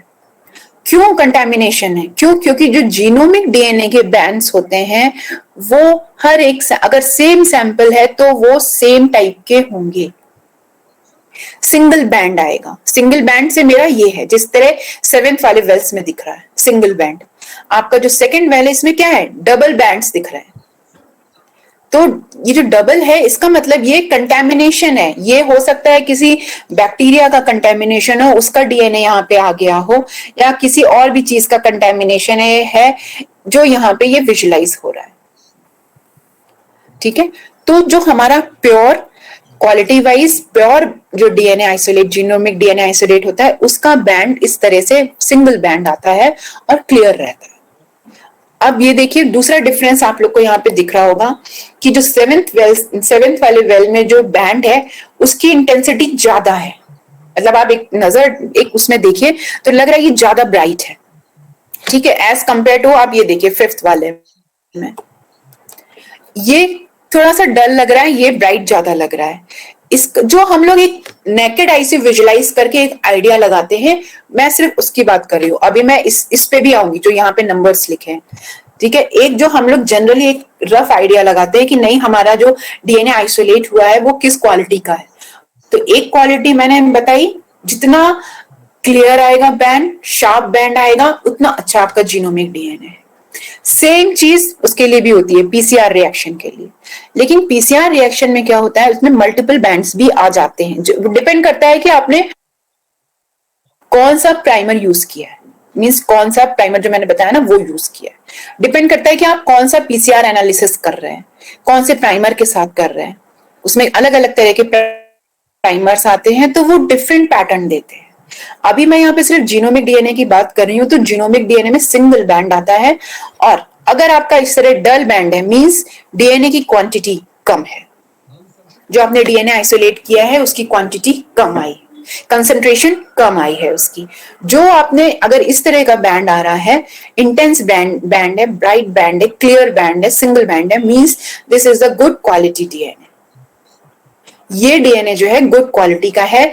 तो अगर आपने 10 सैंपल, सेम सैंपल 10 आइसोलेट किए हैं, तो अगर जो भी रिएक्शन आपको आगे प्रोसीड करनी है, तो आप सैंपल 7th वाले में से आगे प्रोसीड करेंगे। पीसीआर रिएक्शन लगाना या कोई फर्दर स्टडी करनी है तो आप इससे करेंगे। क्यों करेंगे? क्योंकि इस वाले सैंपल से जो करेंगे वो आपके रिजल्ट्स अच्छे आएंगे, ऑथेंटिकेट आएंगे, ऑथेंटिकेटेड रिजल्ट्स आपको मिलेंगे। इससे आपका रिजल्ट जो होता है वो कई तरह के बैंड्स आ जाएंगे। और इस वाले सैंपल से किए तो ये फॉल्स बैंड तो आपको मिलेगा ही मिलेगा जब कुछ भी आप आगे करेंगे।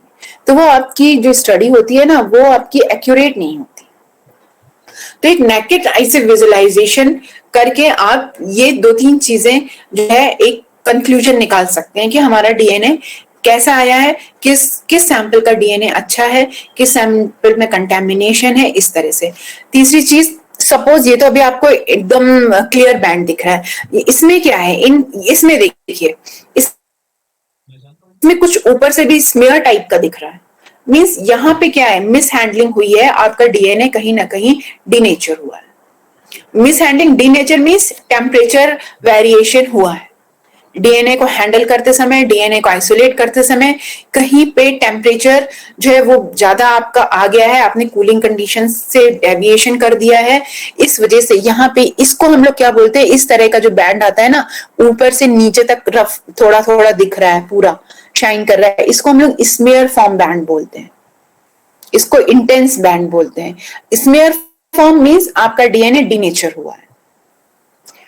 और इसमें अगर पुअरली स्मेयर आ जाए तो समझ लीजिए कंप्लीटली वो डीनेचर है और वो पूरा बेकार है, यूजलेस डीएनए, उसका कोई यूज नहीं है। तो आप फिर से प्रोसेस अपना पूरा डीएनए आइसोलेशन का रिपीट करिए। ठीक है, तो 3 तरह का हो गया आपको, यहाँ पे 3 तरह से पता चल गया कि हमारा डीएनए की क्वालिटी कैसी है। एक तो ये हो गया, एक ये स्मेयर जहां पे डीनेचर हो चुका है, और ये this is a good quality DNA. ठीक, अब क्वांटिटी पे आ जाइए। हमें देखना है कि हमारा जो डीएनए आइसोलेट हुआ है वो कितने बेस पेयर का है। यहाँ पे डीएनए को हम की जो मेजरमेंट यूनिट होती है, एक तो कंसंट्रेशन हो गया, कितना नैनोग्राम, कितना माइक्रोग्राम, वो तो हम लोग ओडी से निकालते हैं, ओडी लेते हैं, एब्जॉर्बेंस उसकी लेते हैं, उससे कंपेयर करके निकालते हैं। अब यहाँ पे हम लोग देखते हैं कि किस साइज का बैंड हमें मिला है। तो जो फर्स्ट रो में है वो हमारा होता है, इसको हम लोग बोलते हैं लेडर। ठीक है, इससे हम कंपेयर करते हैं कि जो हमारा डीएनए, जीनोमिक डीएनए या कोई सैंपल हमने जो भी डीएनए का रन किया है, उसका मॉलिक्यूलर वेट कितना है, कितने बेस पेयर का डीएनए है। बेस पेयर मींस जो डबल स्टैंडर्ड है, एक बेस और उसी का कॉम्प्लीमेंट्री दूसरा बेस, बेस पेयर। ठीक है, यहाँ पे यूनिट है बेस पेयर।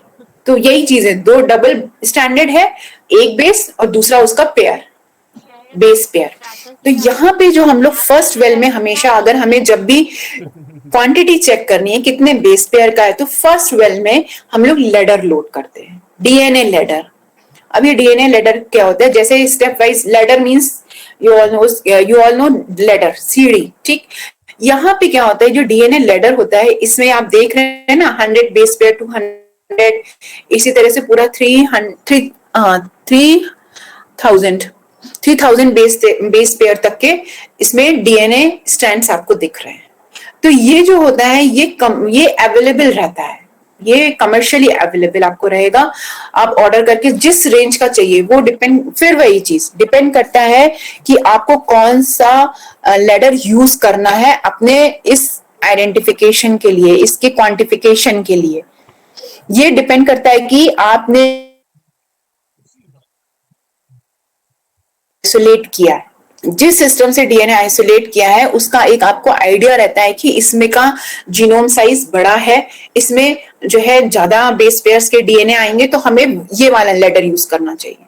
इसमें कई रेंज आती हैं, 100 बेस पेयर से लेके एक आता है 1500 बेस पेयर तक, जिसमें हमें लगता है कि नहीं इसका जो है कंसंट्रेशन कम होगी, तो वो लेडर हम लोग यूज करते हैं। जब हमें लगता है नहीं, जो हमें ज्यादा बेस पेयर के डीएनए मिलेंगे, तो हम लोग इस रेंज का, उस ज्यादा रेंज का हम लोग यूज करते हैं। तो ये भी हमें डिसाइड करना पड़ता है कि हमें किस रेंज का लेडर वेरिएशंस आते हैं इसमें, बहुत वेरिएशंस आते हैं इसमें। जनरली पीसीआर के लिए जो पीसीआर मिक्सचर होता है उसके लिए हम लोग छोटे बेस पेयर वाले ही यूज करते हैं, लेडर जो यूज करते हैं, क्योंकि उसमें जो साइज होता है वो कम होता है, क्वांटिटी वाइज कम होता है। ठीक है, ये लेडर है। अब इस लेडर में भी जो हम लोग को जब रन कराना है तो अभी हम दिख रहा है ना कि सारे बैंड्स क्लियर हमें सेपरेट हो गए हैं। वहां अगर हम लेडर लोड कर रहे हैं तो हमें देखना है, विजुलाइज कर रहे हैं हम, जब भी हम यूवी ट्रांसल्यूमिनेटर में ले गए तो हमें ये देखना है ये सारे लेडर के बैंड्स जो प्रॉपरली सेपरेट हो जाएं। अगर ये प्रॉपरली सेपरेट नहीं है, एक दूसरे में मर्ज है, जैसे यहाँ पे थोड़ा एक दूसरे में मर्ज है, तो इनको हमें फिर से रन कराना पड़ेगा। क्यों? क्योंकि यहाँ हमारा पर्पज अब सेकंड पर्पज है हमारा क्वांटिफिकेशन का। अभी तो आपने जो क्वालिटी वाइज देख लिया, अब क्वांटिफिकेशन देखना है। तो जब तक ये लेडर पूरा प्रॉपर सेपरेट नहीं होगा, इसके बैंड सारे सेपरेट नहीं होंगे, तब तक हम ये नहीं आइडेंटिफाई कर पाएंगे कि जो हमें बैंड मिला है वो कितने बेस पेयर का है। ठीक है, तब हमने देखा, सपोज अभी तो ये पूरा सेपरेट हो गए हैं सारे बैंड्स, तो हमने ठीक है देख लिया। अब इसमें से हमने मैच कराया कि हमारा कितने वाले बैंड्स के पैरेलल सारे बैंड्स आए, कितने बेस पेयर वाले जो लेडर है उसके कितने बेस पेयर वाले बैंड के पैरेलल सारे बैंड्स आए। यहाँ पे क्लियर है 600 है, 600 के पैरेलल सारे बैंड्स आए हैं। तो हमने ये कंक्लूजन हमारा ड्रॉ हो गया कि जो हमें बैंड्स मिले हैं वो सारे 600 बेस पेयर के हैं। अब जैसे ये वाला बैंड है, ठीक, ये क्या है, ये हमारा 1500 base pair plus 1000 base pair के बीच का बैंड है। ठीक, तो इसके लिए हमें क्या करना चाहिए, इसके लिए हमें ऐसा मॉलिक्यूलर लेडर लेना चाहिए जो यहाँ इसके बीच में भी रेंज शो करे। मतलब ये 1500 के बाद सीधे 1000 है, तो यहाँ पे क्या होना चाहिए, 1500 के बाद 1200 भी होना चाहिए, या 1100 भी होना चाहिए, 1200 भी होना चाहिए। ठीक है, तब 1000 आना चाहिए। इस तरह का लेडर भी हमें सेलेक्ट कर सकते हैं हम। तब हमें पता चल जाता कि इसकी एग्जैक्ट इसका ये कितने बेस पेयर का हमें मिला है। इस तरह से लेडर हम डिसाइड करते हैं कि हमें कौन सा लेना है, डीएनए लेडर। ठीक है, तो ये हमारी डिफाइन हो गई कि इतने बेस पेयर का बैंड हमें मिला है और किस किस सैंपल में मिला है, ये हमारा क्लियर हो गया। इसी तरह से मैंने ये बता दिया आपको कि रफली आप देख के, इसी तरह से ये दूसरी पिक्चर भी है कि रफली आप नेकेड आई से देख के एक बता सकते हैं कि हमारे बैंड की क्वालिटी, क्वांटिटी ये कैसी है। ठीक है, ये लेडर हो गया और ये आपके जो है ये पूरा बैंड हो गया। इसी तरह से हम पीसीआर जो रिएक्शन करते हैं उसका भी मिक्सचर हम लोग इसी तरह से पूरा विजुलाइज करते हैं कि कितने बैंड विड्थ के हमें जो है ये मिले हैं। अब इसको भी जो हमारा लेडर है इसको भी वही same precaution, same type of samples. ये क्या है, ये जस्ट मिक्सचर ऑफ डीएनए है। लेडर क्या है, what is ladder, DNA ladder. DNA ladder is a mixture of different base pairs DNA fragments. इसमें क्या है, DNA fragments हैं जो कि different sizes के हैं। ठीक है, दूसरा इसका क्या एक प्रिंसिपल रहता है, इसका प्रिंसिपल ये रहता है, आपको सीधा सा एक एग्जांपल ये है कि जो दुबले पतले लोग होते हैं वो ज्यादा तेज भाग लेते हैं, जो थोड़ा हेल्दी होते हैं वो उससे तेज भागते हैं, और जो बहुत हेल्दी होते हैं वो उतने ही स्लो होते जाते हैं। यहाँ पे भी वही कंसेप्ट है। जितना छोटा, यहाँ पे देखिए ये मैंने बैंड दिखाया, सपोज ये बैंड आपके सैंपल का है, तो क्या है, ये हैवी है, ये 1000 बेस पेयर और 1500 बेस पेयर के बीच में है। इसका मतलब ये हैवी बैंड है, इसका मॉलिक्यूलर वेट ज्यादा है, स्लो मूव किया है, ये वेल से निकल के धीरे धीरे मूव किया तभी ये पीछे रह गया, ये ज्यादा बेस पेयर का है। जितने हल्के छोटे शॉर्ट साइज के बैंड होंगे डीएनए के वो उतना ही फास्ट मूव करेंगे। सपोज यहाँ पे कोई 100 बेस पेयर का कोई बैंड होता तो वो और इतनी ही देर में, जितनी देर में आपने को ये बैंड्स मिले हैं, सपोज ये जेल आपने आधे घंटे के लिए रन कराया, उतनी ही देर में अगर 100 बेस पेयर का बैंड होता तो वो आपको यहाँ मिलता। तो मेरा बस सिंपल आपको समझाने का ये एक लॉजिक है कि जो बैंड्स छोटे होते हैं, जिनका मॉलिक्यूलर वेट कम होता है, वो जल्दी मूव करते हैं, फास्ट मूव करते हैं, जेल में आगे तक रन हो जाएंगे, और जिनका जो है मॉलिक्यूलर वेट ज्यादा रहता है वो स्लो मूव करते हैं और उनका जो है वो जेल में पीछे रह जाते हैं। ठीक है, अब ये इसका मैंने पूरा आप लोगों को ये प्रोसेस समझा दिया कि क्या क्या चीजें हम लोग यूज करते हैं डीएनए इलेक्ट्रोफोरेसिस में, कैसे कैसे स्टेप बाय स्टेप करते हैं ये सारी चीजें। ठीक है, कंसंट्रेशन मैंने बता दिया कि बफर का कंसंट्रेशन डिपेंड करता है कि आपका पर्पस क्या है। अगर पीसीआर रिएक्शन कर रहे हैं तो उसके लिए अलग कंसंट्रेशन रहता है, अगर आप जीनोमिक डीएनए को देख रहे हैं उसके लिए एक अलग कंसंट्रेशन रहता है with the help of current. ठीक है, आप इसका जो फोरेसिस कर रहे हैं इलेक्ट्रोफोरेसिस वो with the help of current कर रहे हैं। और आप टाइम टू टाइम देखते रहिए, इसमें कोई ऐसा नहीं रहता है कि कितनी देर के लिए हमें रन करना चाहिए। आप टाइम टू टाइम देखते रहिए कि आपका मोर देन हाफ हो जाए, उस समय आप एक बार उठा के इसको विजुलाइज कर लीजिए। और अगर आपको सारे बैंड्स क्लियर हैं, आपका लेडर क्लियर है, तो आप उसको वहीं स्टॉप करके अपना विजुलाइज कर लीजिए और उसका आगे स्टडी के लिए उसको स्टोर कर लीजिए। तो ये कुछ इसके प्रिकॉशंस होते हैं जो आपको ध्यान में रखने चाहिए इलेक्ट्रोफोरेटिक यूनिट जब आप यूज करते हैं, पीसीआर जब यूज करते हैं। पीसीआर के स्टेप्स मैंने बता दिए। अब इसमें से आप लोग का है पार्ट की कोई चीजें कुछ नहीं समझ में आई हो तो प्लीज आप हमसे क्वेश्चंस कर सकते हैं। और पीसीआर है, इलेक्ट्रोफोरेसिस है। इलेक्ट्रोफोरेसिस प्रोटीन के लिए जो है हम लोग यूज करते हैं वो पॉलीएक्रिलामाइड उसका जेल बनाते हैं, इलेक्ट्रोफोरेसिस यूज करते हैं। डीएनए आरएनए के लिए हम लोग एगारोस जेल यूज करते हैं। लेकिन जो प्रोटीन के लिए जेल बनाते हैं उसकी भी सेम कंडीशन यही रहती है, उसको भी हमको मैक्सिमम काम कूलिंग कंडीशन पे रहता है। नेटिव पेज बनाते हैं, उसमें एंजाइम्स लोड करते हैं, वो भी जो एंजाइम रन कराते हैं उसके लिए भी हम लोग पॉलीएक्रिलामाइड जेल का यूज करते हैं। वो सारी नेटिव पेज जो करते हैं उसको भी जो हम लोग रेफ्रिजरेटर के अंदर कूलिंग कंडीशन में करते हैं। एगारोस जेल जब हम कर रहे हैं इसको करते रूम टेम्परेचर पे, लेकिन इसकी जो भी रिएक्शंस डीएनए सैंपल्स करते हैं वो सब कूलिंग कंडीशन में करते हैं। डीएनए को आप जब भी रेफ्रिजरेटर से निकालते हैं तो उसको कूलिंग कंडीशन आइस बॉक्स में रखते हैं। ये सारे प्रिकॉशंस हैं पीसीआर यूज करते समय। प्रिंसिपल है PCR is a reaction, machine is a thermal cycler. Thermal cyclers means जहां पे टेम्परेचर वेरी होता रहे और साइकिल्स उसकी चलती रहे, that is thermal cycler. PCR is a polymerase chain reaction. Polymerase ये टॉपिक मैंने आज दोनों कंटिन्यूएशन में इसलिए लिए क्योंकि आपने डीएनए से रिलेटेड है, पॉलीमरेज चेन रिएक्शन डीएनए का किया, उसके बाद उसका विजुअलाइजेशन कैसे है, इसलिए मैंने कंटिन्यूएशन में ये दोनों टॉपिक्स लिए। इनमें कोई भी कंफ्यूजन है या कोई भी आप लोग को कुछ भी पूछना है तो आप लोग बिल्कुल, यू ऑल आर फ्री। कुछ भी नहीं समझ में आया है या कोई जनरल क्वेरीज हैं इसके रिगार्डिंग तो आप लोग पूछ सकते हैं।